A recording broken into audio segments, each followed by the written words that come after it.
Bonjour tout le monde. Plusieurs personnes me posaient des questions sur mon sac de mât pour monter au mât ou faire des petits travaux sur le bateau.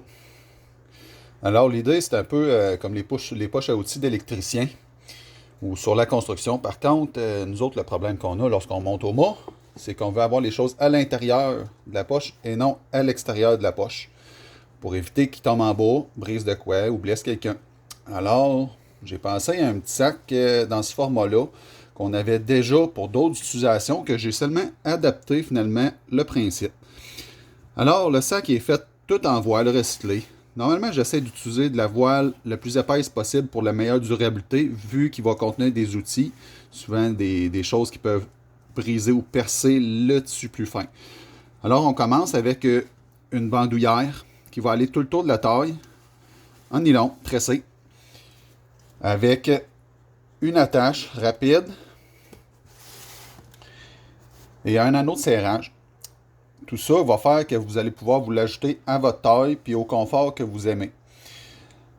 Le sac, dans sa conception, a un anneau, excusez-moi, tout autour du sac pour que le sac reste autant bien ouvert. L'anneau va s'adapter dépendamment comment on le porte. Vous voyez, c'est quand même assez flexible, mais va toujours garder sa taille. Alors, vous pouvez le porter sur le côté, à l'arrière ou à l'avant.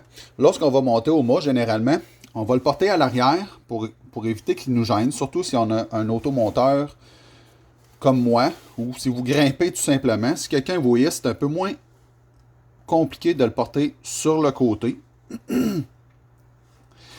Alors, ce qui est pour l'extérieur, on voit bien. On voit certaines coutures pour les poches qui sont à l'intérieur. Alors, je vous montre un peu l'intérieur. Dans la conception, ce que j'ai fait des poches pas trop grandes. Je voulais pas qu'ils ouvrent et que les outils puissent tomber si on accroche le sac ou quoi que ce soit. Je veux que ça puisse rester vraiment bien à l'intérieur. Alors, on a plusieurs pochettes tout autour pour y insérer nos outils. 3 plus petites pochettes sur les côtés. Les plus grandes dans le milieu. J'ai fait une grande pochette à l'intérieur si on veut mettre des bobines de tape ou des bouts de fil, quoi que ce soit. J'ai d'autres poches ici, sur le côté. Puis on a, bien sûr, le fond complètement du sac pour mettre les plus grosses choses. Le sac a quand même un très bon maintien.